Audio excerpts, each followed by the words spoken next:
안녕하세요. 그녀의 북살롱 미셸입니다. 네, 오늘은 다시 강신주 선생님의 감정 수업으로 돌아왔어요.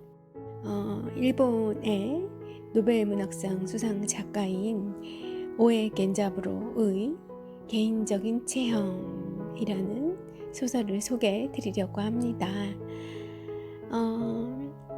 이 감정 수업은 다 이제 많이 아실 텐데, 인간의 48가지 감정, 스피노자가 에티카라는 그 책에서 정의를 내린 인간의 48가지 감정을 하나하나의 감정을 떼어서 한 편의 소설과 함께 이 강신주 박사님이 그 소설 속에 펼쳐지는 그 감정의 모습을 저에게 소개시켜주고, 또 우리에게 그런 감정이 들 때 어떻게 대처해야 하는가, 이런 철학자로서의 그런 방향 제시를 하고 있는 패턴으로 기술이 된 책이죠. 그럼 이 개인적인 체험이 담고 있는 그 인간의 감정은 48가지 그것 중에 어떤 감정일까요? 네, 바로 적의입니다. 굉장히 싫은 거 있잖아요. 미움보다 더 큰, 너무 밉고 거기에다 싫은 게 더해져서 해악을 가하고 싶을 정도의 그런 마음. 그 마음이 이 개인적인 체험이라는 겐자부로의 소설 속에 너무나 잘 드러나고 있습니다. 자신의 삶을 지키려는 허망한 전투라는 부제목이 붙어 있네요. 그 전투에 성공을 하게 될지 아닐지 이 부제목이 미리 답을 알려주고 있네요. 허망한 전투라고 했으니 아마도 지는가 봅니다. 그렇지만 제목 속에 또 반전이 보여요. 자신의 삶을 지키려는 그 허망한 전투. 허망한 전투니까 이기지는 않았을 것 같은데, 자신의 삶을 지키는 전투가 허망하다고 표현한 것도 조금은 고개가 갸웃거리게 하죠. 자, 이런 궁금증을 안고 책 속으로 들어가 보겠습니다. 오에 겐자부로가 고통스러웠던 자신의 경험을 그대로 담은 개인적인 체험. 이 소설은 아주 불편한 소설이다. 불편하다고? 아니, 그건 숫자의 나이브한 표현이겠다. 정직하게 말하자면 그의 소설은 불쾌하다. 어쩌면 그래서 그의 소설이 위대한지도 모른다. 산다는 것, 그 삶만큼 불쾌한 것이 또 어디 있겠는가.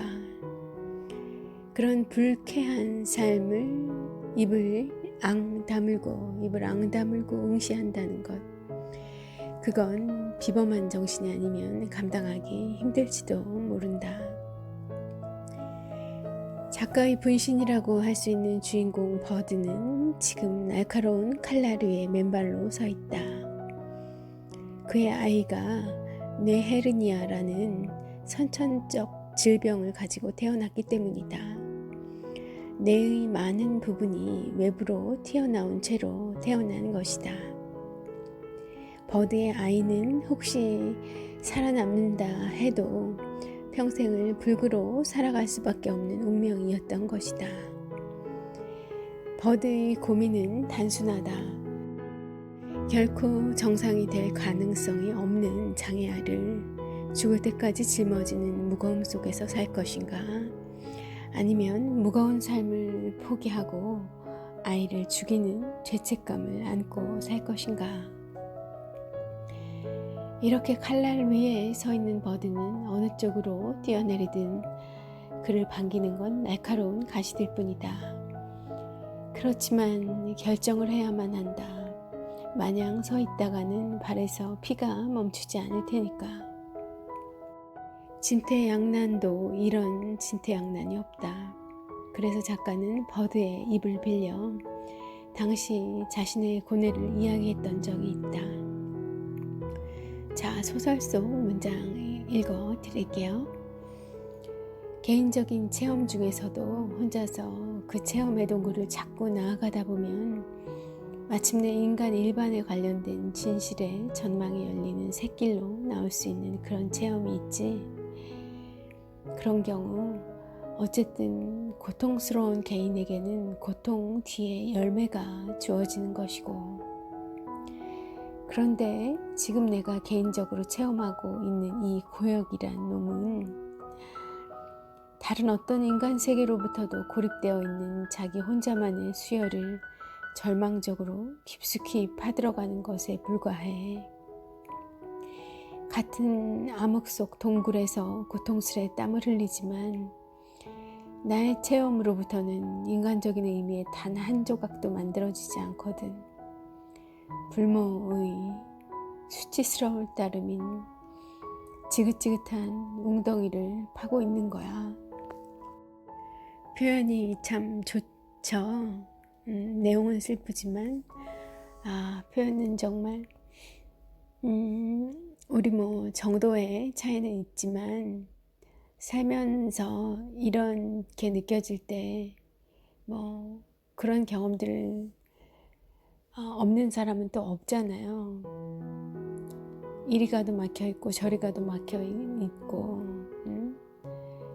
이래 하나 저래 하나 답이 나오지 않을 것 같은, 사방이 벽으로 막힌 것과 같은 그런 두려움과 고립감, 이런 난감한 상황을 너무 잘 이렇게 표현하고 있는 글 같습니다. 불구로 태어난 아이를 감당하든 아니면 과감히 버리든 간에 버드에게는 둘 다 불운하고 가혹적인 운명이다. 어느 경우를 선택하든 그의 삶은 과거와는 완전히 달라질 테니까 말이다. 삶의 무게에 비틀대며 살든가 아니면 가벼움 속에서 죄의식으로 살든가, 버드는 이런 운명을 자신에게 선사한 아이에게 적의를 가지지 않을 수 없었다. 스피노자도 말하지 않았던가. 자, 이쯤에서 스피노자가 에티카에서 정의 내린 적의의 정의를 한번 살펴보도록 하죠. 적의란 미움에 의하여 우리들이 미워하는 사람에게 해악을 가하게끔 우리들을 자극하는 욕망이다 라고 정의 내려져 있네요. 주인공 버드는 불구로 태어난 아이가 미웠다. 아이를 미워하기 때문에 버드는 죽일 생각까지 하는 것이다. 스피노자라면 버드의 감정 상태를 적의라고 파악했을 것이다. 미운 사람에게 해악을 가하려는 욕망이 바로 적의니까 말이다. 네헤르니아로 태어난 아이에 대한 버드의 적의는 두 겹 이어서 더 강렬할 수밖에 없었다.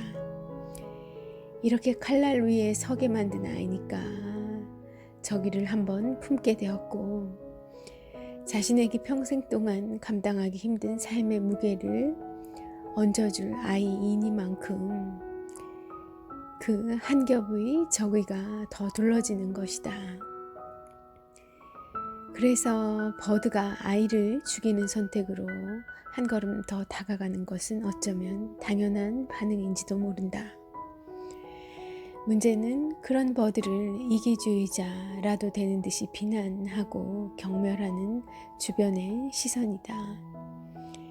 여린 버드는 이런 시선들이 너무나 감당하기 힘들었다.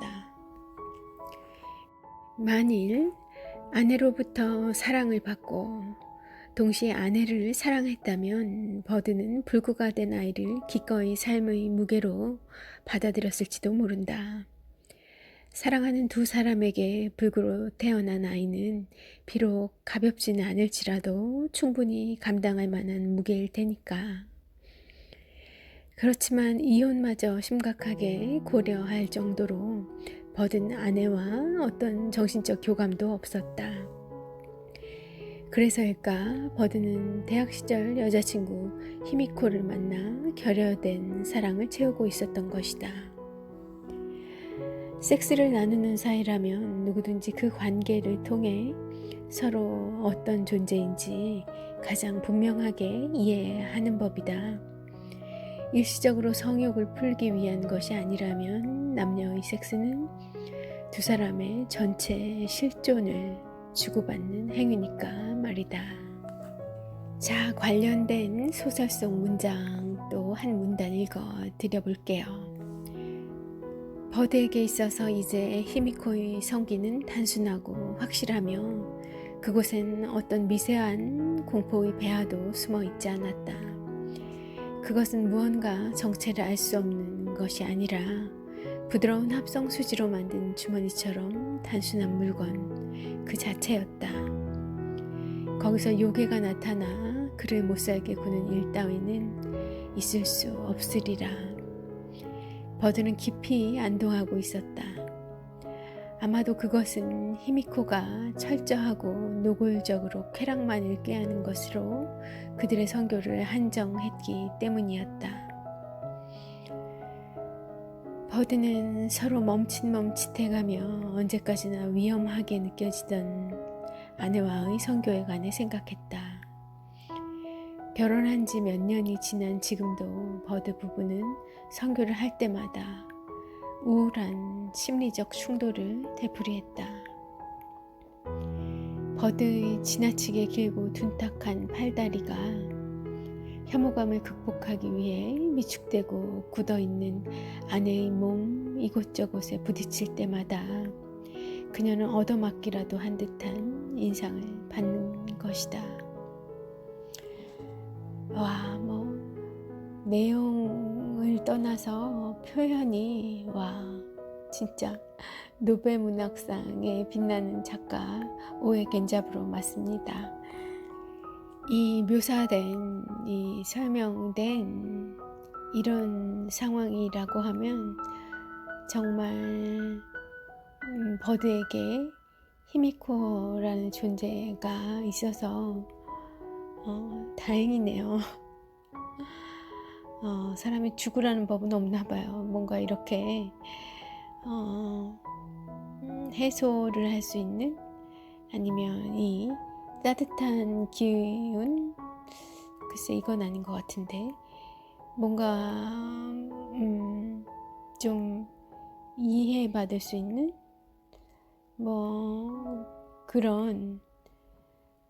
그런 거 하나씩은 주는가 봐요. 그래도 일찍 자살하고 요절하지 말고 주어진 한 생을 힘들더라도 잘 버티고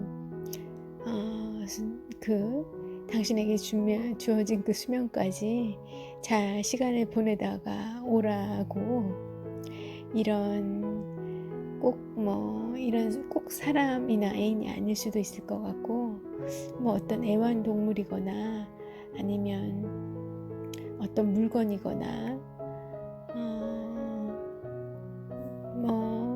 어떤 내 생의 터전이 되고 있는 어떤 기구일 수도 있고요. 농사 짓는 사람한테는 소가 되거나 경운기가 될 수도 있을 것 같고 제가 너무 지금 문학적 상상력을 너무 지금 갔죠? 다시 돌아오겠습니다.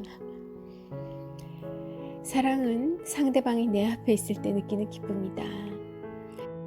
섹스는 두 사람이 가장 깊게 함께 있는 경험 아니던가. 그런데 버드와 그의 아내는 섹스를 나눌 때 기쁘지 않았다. 그럼에도 불구하고 그들은 부부의 의무를 충실히 수행했다. 어쩌면 불구의 아이가 태어난 것은 이런 불구의 사랑 때문은 아니었을까?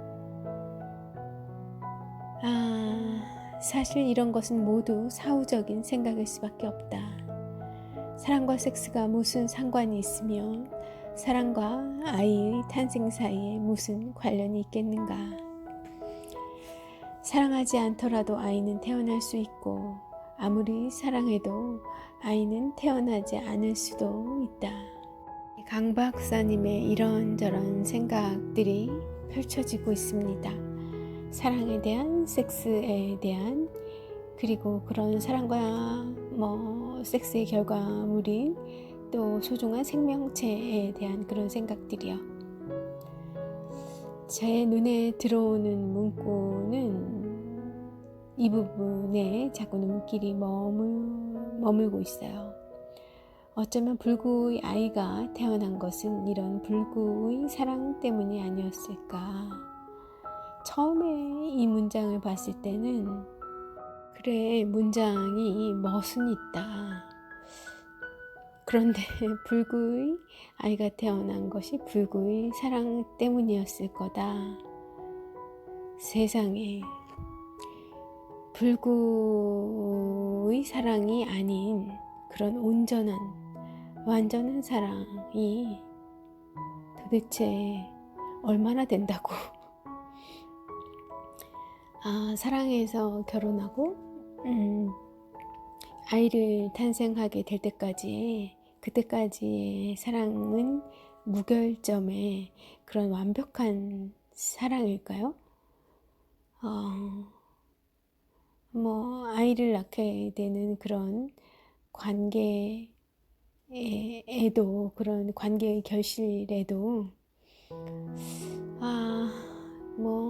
그렇게 순도 100%이거나 그렇게 완벽한 그런 사랑만 있는 것은 아니고, 반대로 오히려 그런 거를 완벽하고 동시에 순수하기까지 한 그런 일체 오점도 묻지 않은 그런 사랑을 찾기가 오히려 더 힘들 텐데, 그렇다면 우리 모두가 불구란 말인 건가? 그런 사랑에서, 불완전한 사랑에서 태어난 그런 우리 모두가 다 불구의 아이라는 건가? 그런 생각이 들더라고요. 그런데 한 번 더 보다 보니까 그래, 우리가 불구지 불완전하지, 그 생각이 드는 거예요. 그럴 수밖에 없구나. 저 사람만 그런 게 아니라, 이 책 속의 주인공만 그런 게 아니라 우리 모두가 다 그렇지 불완전하지 결점을 갖고 있는, 어쩌면 불구자들이지. 다 크고 작은 그런 결점들을 다 안고 있는 존재들이지 라는 생각이 으로까지 순간적으로 다 연상이 되었던 것 같아요. 그래서 그 문장에서 으로 이 눈길이 꽂히고 그런 것 같습니다. 직관이라는 거 있잖아요. 사람의 직관이라는 거. 그게 그 직관에 의해서 그 문장에 탁 순간 머무는 거예요. 아주 짧은 순간이지만. 근데 내가 그렇게 그 문장 앞에 서성일 때는 다 나름의 이유가 있더라는 거죠. 그런 그 이유를 우리는 이제 바삐 사니까 그냥 외면하고 말아요. 스쳐 지나가죠. 그런데 그런 것들이 소중하다는 생각이 조금 들더라고요. 그렇게 내가 뭘 느끼고 어떤 생각을 하는지를 내가 바삐 사느라고 나 자신이 봐주지 않으면 누가 봐줄까?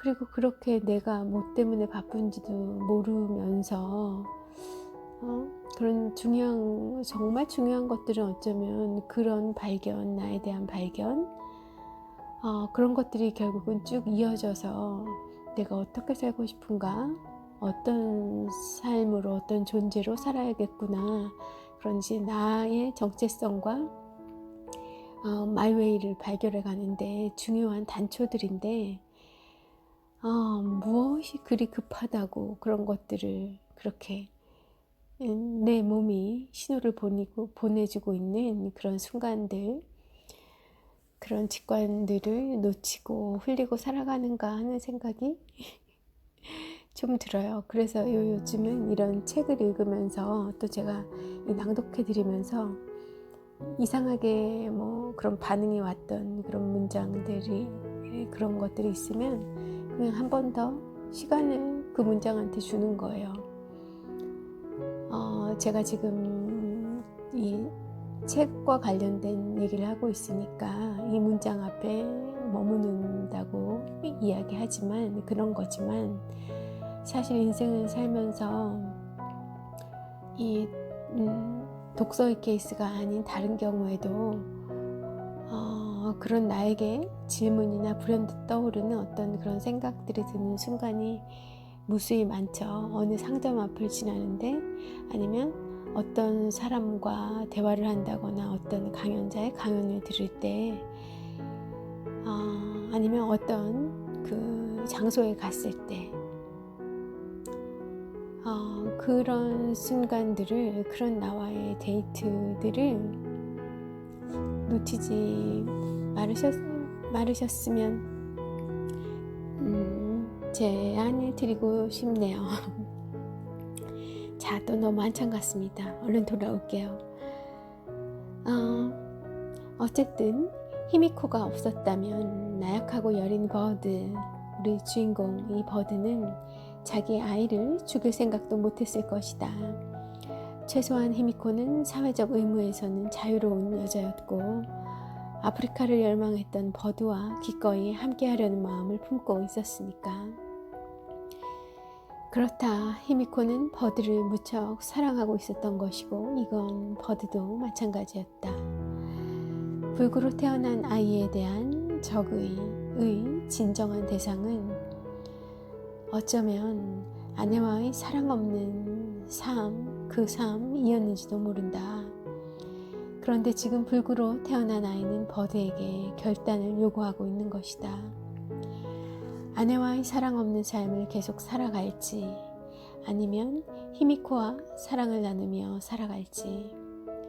불행히도 나약한 버드는 칼날 위에 선 채 어떤 결단도 내리지 못한다.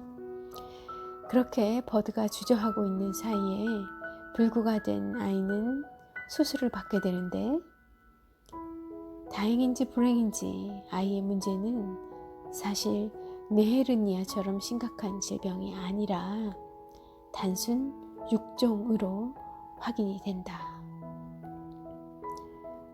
놀라운 반전이에요. 그죠? 그토록 긴장시켰는데. 버드는 결단에 주저했지만 아이의 성장, 의사들의 수술, 그리고 주변의 분위기 등이 버드 대신 결정을 해버린 것이다. 심지어 버드는 자의반 타의반 수술하는 아기를 위해 자기 피를 제공하기까지 한다. 버드의 장모는 그런 사위가 기특하다고 자랑할 정도이고, 어떻게요? 이렇게요?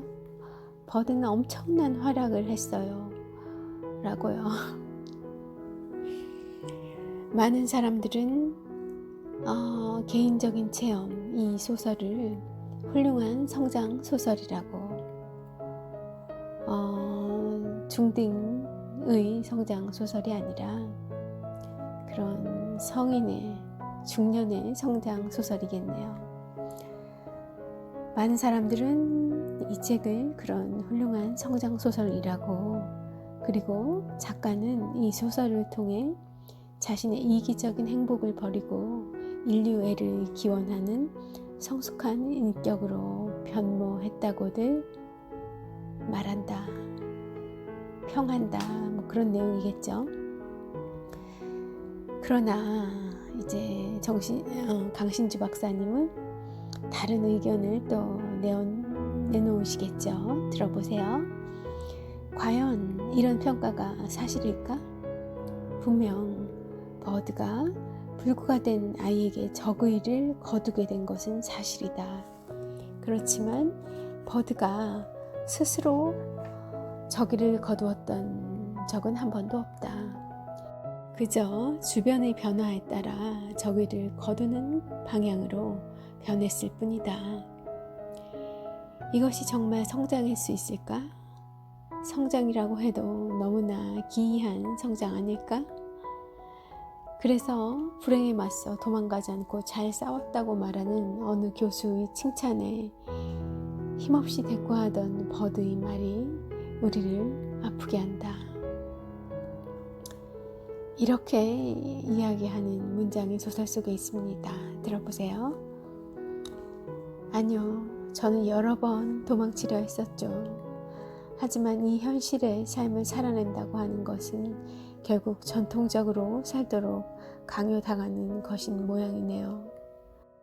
기만의 올무에 걸려버릴 작정을 하고 있는데도 어느 사이인가 그것을 거부하지 않을 수 없게 되어버리는 그런 식으로요. 정말로 버드가 성장했다면 그 성장의 핵심은 현실의 삶을 살아낸다는 것은 결국 전통적으로 살도록 강요당하는 것이라는 통찰에 그가 이르렀다는 점일 것이다. 바로 이런 성장의 씁쓸함을 우리에게 보여주었던 것. 그 우리에게 익숙한 우리가 강요당하는 그 성장이라는 것이 그것의 본 모습이 결국은 이런 거였다는 거죠. 전통적으로 살도록 강요당하는 것. 그것을 성장으로 그들이 불렀었다는 것을 불러왔다는 것을 깨닫게 된 것이야말로 그것이야말로 성장일 거다라는 강 박사님의 지적이세요. 바로 이런 성장, 이런 성장의 씁쓸함을 우리에게 보여주는 것, 바로 이것이 우리가 오에 겐자브로를 위대한 작가로 기억하는 이유이다. 네, 정말이지 그런 것 같습니다. 이런 소설가이시니까 어떤 판단을 하진 않으세요. 판단은 우리 몫으로 남겨두시죠. 독자의 몫으로. 이런 성장을 할 것인가, 이런 성장을 추구하는 것이 맞는가, 이런 것에 대한 질문은 이제 우리들에게로 바톤이 넘겨져 온 것 같습니다. 알고 계셨던 소설일 수 있지만 또 오랜만에 다시 만나게 되신 소설일 수 있지만 이 질문이 저의 이 발화를 통해서 여러분 앞으로 가 있을 거예요. 이제 저는 이 작가와 강신주의 질문을 여러분들에게 전해드렸어요. 물론 저에게도 있습니다. 그리고 또 저에게는 일정 수준의 일정한 그런 제 나름의 답이 있어요. 그렇지만 저도 오해 겐잡으로 흉내내고 제 답은 밝히지 않겠습니다. 여러분의 판단에 맡기는 것으로요. 자, 오해 겐잡으로 궁금하시죠? 설명드릴게요. 도쿄대학교 불문학과 재학 시절에 최연소 수상자로서 아쿠타와가와 상을 받았으며 일본 작가 대표로 마오쩌둥을 만나고 반핵 운동을 벌이는 등 현실 참여에 적극적이었던 그런 분이시네요. 곤경에 처한 현대인의 모습을 담아낸 공로로 1994년에 노벨 문학상을 받으셨고요. 애매한 일본과 일본인이라는 수상 연설에서 일본의 전후 청산 문제를 비판하기도 하셨습니다. 이분의 위안부 사태나 뭐 이런 것에 대한 의견은 또 어떠실지 입장이 궁금하기도 하네요. 이 자전적 소설 개인적인 체험에 대하여 작가는 이렇게 이야기해요. 이 청춘 소설을 썼다는 사실이 근본적인 정화 작용을 가져왔다라고 고백을 하십니다. 이 소설은 1964년도에 지어졌어요. 그러니까 이 겐자브로가 35년도생인데 45, 55, 65 30이 될 무렵에 쓴 책이네요. 세상에 빠르기도 하여라. 이 내용 자체는 조금 이 연배가 있을 것 같다 생각을 했는데 이 주제의식 우리가 기존에 성장이라는 그것으로 우리가 이름 짓고 불러왔던 그 행위가 결국 이런 것이었구나, 이것의 실체는 이거였구나 라는 깨달음을 이 노 작가님은 30이 되기 전에 깨달으셨다는 그런 사실이 참, 제가 얼마나 이 철학이 숙고가 부족한 삶을 살았던가, 나의 20, 30대, 20대는 어떠했는가 참 부끄러워지네요.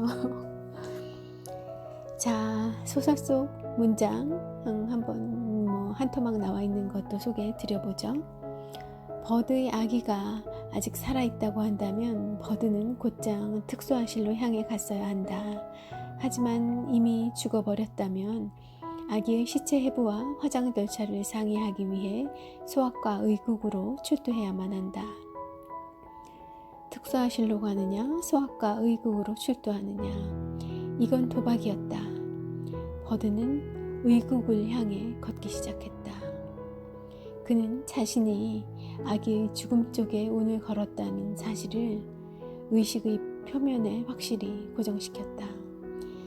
그는 지금 자기 아기의 진짜 적, 생애 최초이자 최대의 적이었던 것이다. 아버지인 동시에 아들의 삶에 있어서, 생에 있어 이 아버지는 적이에요. 그것도 어지간한 적이 아니라 내 목숨을 앗아가려고 하는 그런 엄청난 적이에요.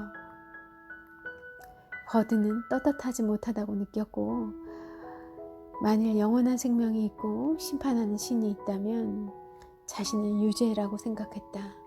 하지만 그런 죄악감은 구급차 안에서 아기의 이미지를 아폴리네르처럼 머리에 붕대를 감고 라는 언어로 생각했을 때 그를 찾아들었던 슬픔과 마찬가지로 차라리 달콤한 감귤 맛이 났다.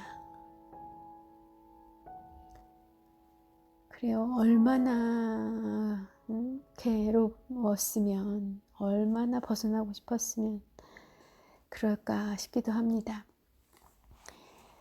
하지만 작가에게 이 체험, 실제 체험이죠. 오에 겐자브로의 실화죠.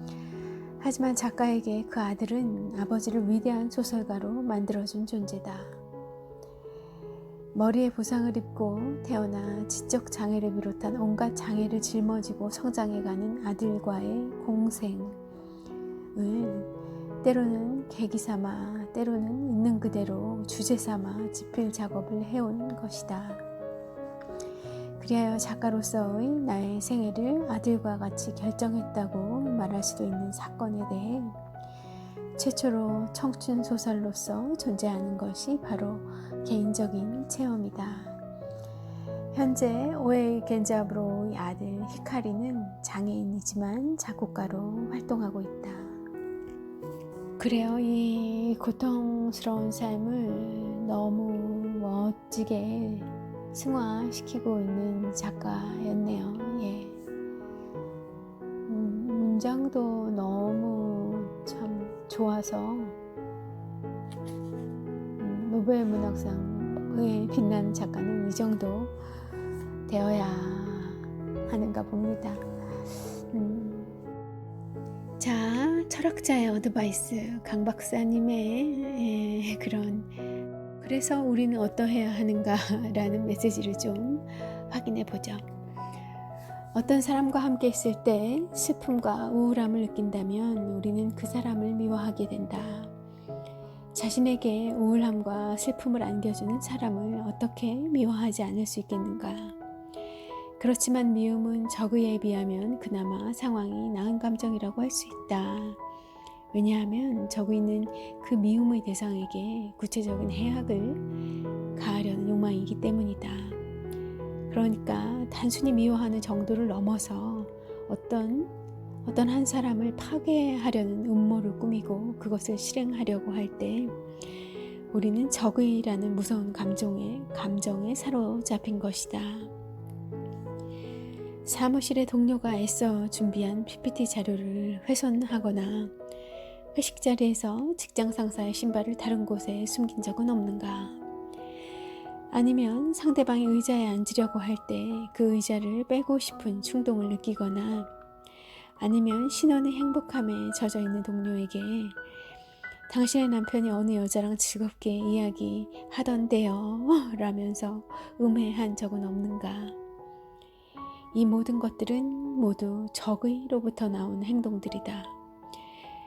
누군가에게 가하는 해악을 꿈꾸거나 아니면 직접 실행하도록 한다는 점에서 적의는 그 사람뿐만 아니라 내게도 직접적으로 치명적인 결과를 낳을 수 있다.